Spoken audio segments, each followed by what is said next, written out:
We have a question from Jeffrey. I have my first strongman comp coming up in May. Um, so this podcast will be out in time for this question, though when it gets onto things like Instagram and some of the other things, it might be dated, but he'll get the answer before May. There are a total of 5 events. That's not a huge strongman contest. Max deadlift, log press for reps, I apologize, farmer carry, power stairs, and finish with stones. Events start at 10 and go well into the afternoon. Been there. How do you approach nutrition, hydration throughout a day of max effort events? I think it's brutally easy. I don't know if I should give you a name brand, but at the dollar store here, they have the $1 Pedialyte knockoff. Pedialyte's about $8 a bottle, but over at the dollar store, they're $1 a bottle. I always pack one or two of those.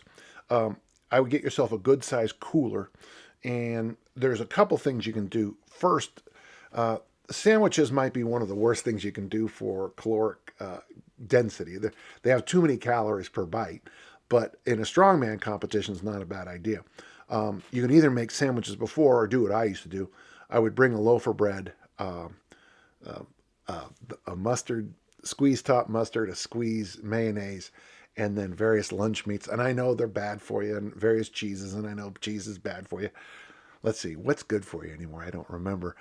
And I would just make sandwiches at the event. And very often I noticed that would bring other competitors over, and we'd actually have some nice conversations. I think Pedialyte or two, water as best you can. I like to drink a lot of coffee before I compete, which does have a bit of a diuretic effect in the hot sun.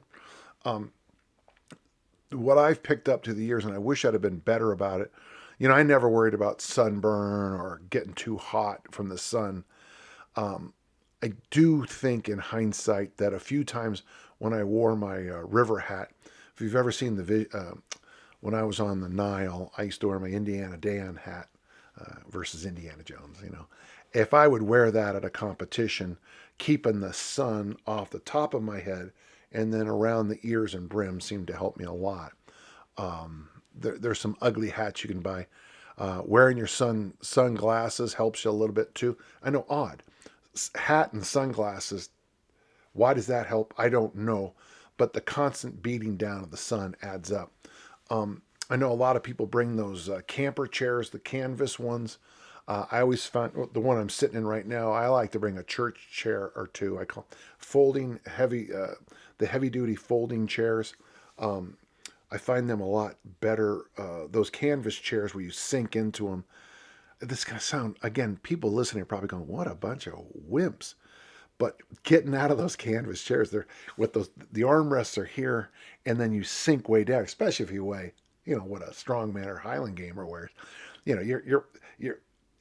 butt is about 6 inches off the ground, 5 inches off the ground, 4 inches off the ground, 3 inches as the day goes on. Whereas if you got a chair like this, which is a folding chair, it doesn't have the armrest.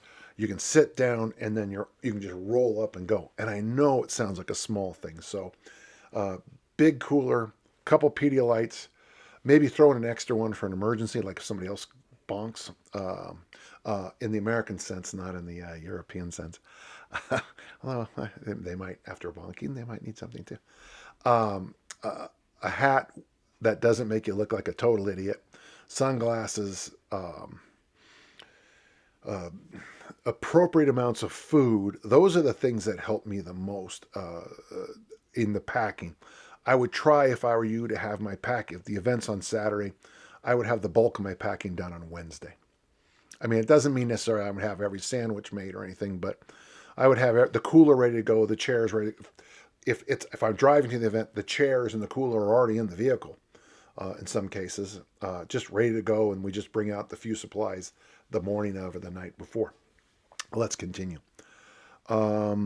How do you approach nutrition, hydration throughout a day of max effort events? Basically, drink when thirsty, eat when hungry, and stay ahead of it.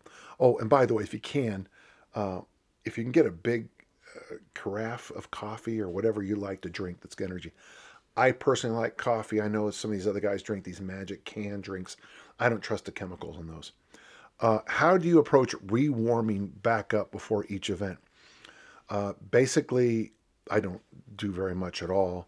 The smartest thing I ever did was at the World Superweight Championships or something, where a friend of mine showed up with a kettlebell, and at about 5 o'clock at night, I'd been there since 8 a.m. I did a couple sets of kettlebell swings, and I found that really good. But really, if you just kind of bounce around, I mean, with the adrenaline, with the audience there, you're not going to need much. I don't know what equipment I'll have access to throughout the day. I'm thinking I'll bring my 24K, do some swing snatches, presses before each event to get the blood pumping, ? Jeffrey.